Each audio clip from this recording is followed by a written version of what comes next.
In today's video, we're going to talk about episode 3 of 𝗖𝗿𝗲𝗃, which is getting more exciting, of course. The episode starts with a flashback to a month ago.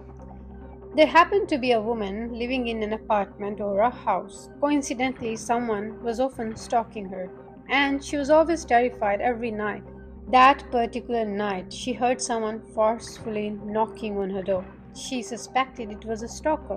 When she looked outside, she screamed and told the stalker not to bother her anymore because she was fed up from him. But the knocking didn't stop.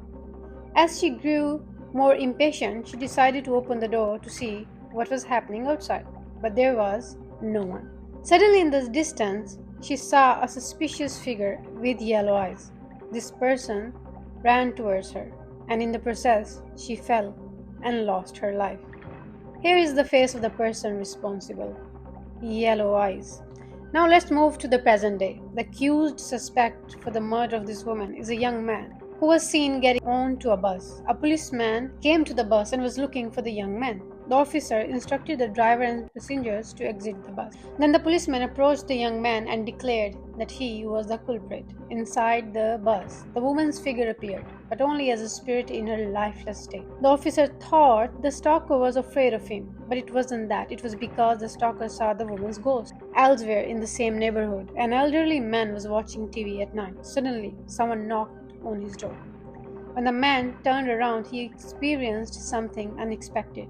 The following day, Officer Sung-sik investigated the incident involving the woman, but the case was suddenly closed, with the conclusion that the woman died because her house caught fire. The officer found a witness and grew suspicious because something felt off. Later that night, he visited the elderly man's house. It was reported that the old man had passed away suddenly. When the forensic team arrived, they determined that the elderly man had died from a stroke.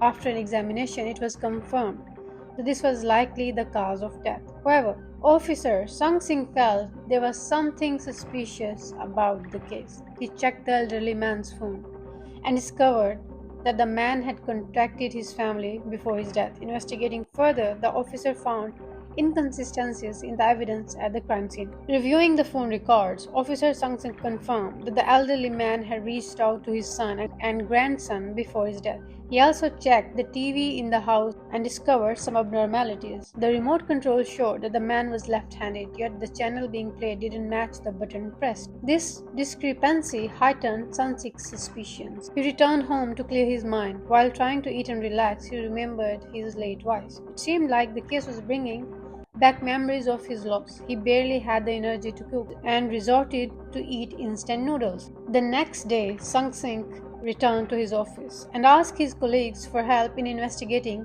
Chinese restaurant in the area. He felt something unusual might be connected to these establishments. He began checking these restaurants one by one, from afternoon until evening, without finding anything suspicious. Finally, he entered a Korean restaurant. While eating, he observed the chef and noticed a pair of glasses that looked similar to the ones worn by a key witness. At this moment, Sung-sik suspected that the restaurant owner might be the perpetrator. He directly confronted the man about the elderly victim, stating there were strange and suspicious elements in the case. Despite his accusations, the restaurant owner denied everything, claiming ignorance. The owner grew angry, insisting that he wasn't involved. Without solid evidence or a warrant, Sung-sik left the restaurant. The next day, Officer Sung-sik continued investigation.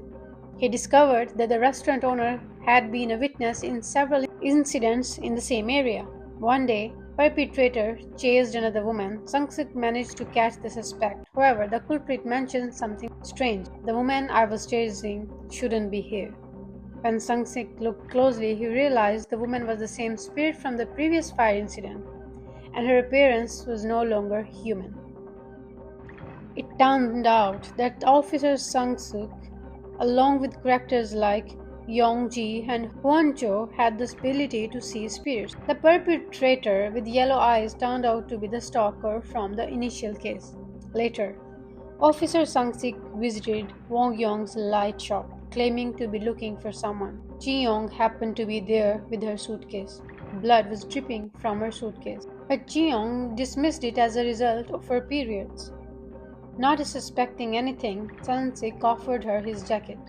On her way out, Jeong crossed paths with Haicho, but didn't interact with her. Haicho later visited the light shop but was asked to come back the next day because there was a detective in the store. Sang-sik described the suspect he was looking for, a man in his 30s, about 180 centimeters tall, with short hair and yellow eyes. During their conversation, something strange happened to Sang-sik's eyes. Elsewhere, a doctor and a nurse were preparing a body for cremation. Suddenly, they noticed something unusual. The body moved. The doctor explained it was just gas escaping from corpse and reassured the nurse that there is nothing wrong. However, when the doctor was left alone with the corpse, the doctor realized that the spirit of the deceased was still present and communicated with him. The doctor advised the spirit to let go and accept their fate, but the spirit resisted, refusing to leave their family behind. Eventually, the body was cremated. Yong-chi, as usual, went to work in the Yong-chi, the nurse from the hospital, as usual, went to work in the ICU, where she began sensing strange presence following her. When entering an elevator, she encountered a man who seemed old. Water began flooding the elevator, and Yong-chi nearly drowned before everything returned to normal. Back at work, Yongji spoke with a recovering ICU patient. She suspected the patient had seen something supernatural and shared her own experiences, offering comfort and advice. Yongji warned the patient to be cautious around spirits and explained how to differentiate from humans. She revealed that she too had gained the ability to see spirits after a near-death experience. Meanwhile, Won-Chu had another eerie encounter with a non-human entity while shopping for lights. She rushed home to her mother but noticed something strange about her. It was revealed that Won-Chu's mother was one of the spirits seen earlier in the morgue. The episode concluded with all characters, Jeon, Sun-hee, and even Detective Sang-si, Han-chi, being somewhat connected to the ICU spirits. This is what happened in episode 3 and episode 4. Episode 5 and 6 will release on 11 December